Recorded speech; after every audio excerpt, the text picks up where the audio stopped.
The council chamber was filled with a low hum of murmurs, as alien delegates from various species sat in their ornately carved seats. The Kragthar, a warlike species with their thick hides and sharp tusks, towered over the others. They had been boasting for days about their latest trial, a test of strength and survival they'd devised for the new human ally.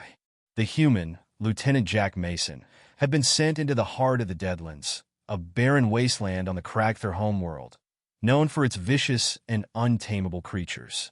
No one, not even the bravest Kragthar warriors, dared enter for long. The Kragthar knew Mason was tough, but he was just a human, after all. Sending him into the Deadlands was a test they fully expected him to fail. It was a death sentence. Jack Mason stood at the edge of the wasteland, squinting against the sun. His gear felt heavy on his shoulders, but his training had prepared him for worse. The Kragthar Council members had barely tried to hide their grins as they sent him off. He could practically hear their mocking voices. Let the human prove his worth. He wasn't about to let them win. The Deadlands stretched endlessly before him, filled with jagged rocks, deep canyons, and eerie silence. But the silence didn't last long.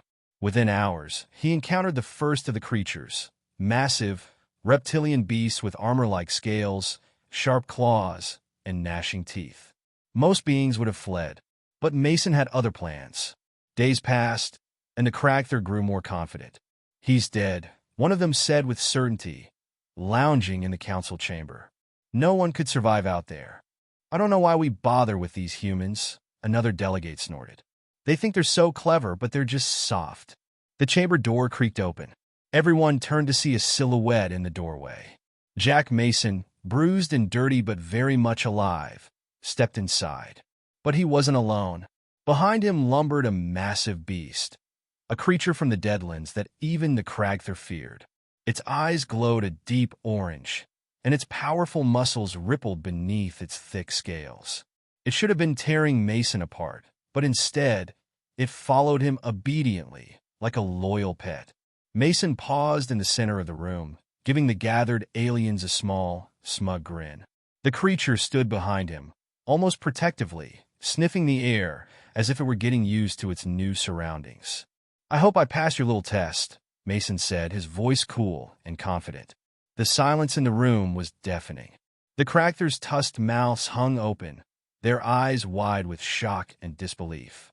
For a species that prided themselves on their control over wild beasts, seeing one of their most feared creatures tamed by a human was beyond comprehension.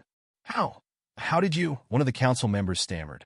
Mason shrugged, scratching the beast behind its ear, and it rumbled in what could only be described as contentment.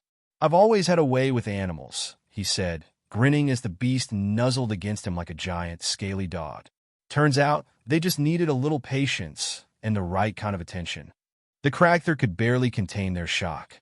They had sent Mason into the Deadlands to die, expecting him to be torn apart by the very beast now standing beside him.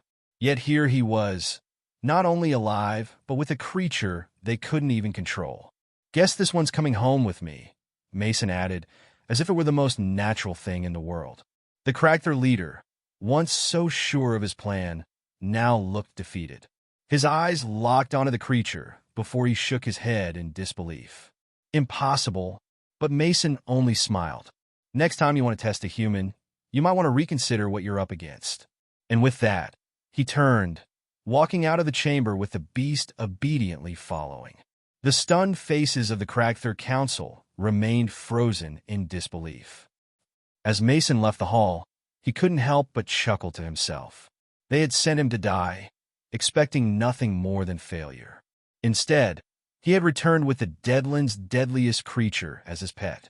Now, every time someone would mention that humans were weak or soft, they'd remember this day.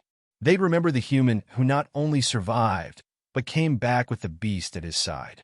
And the best part? Their faces when he walked in with the creature were absolutely priceless.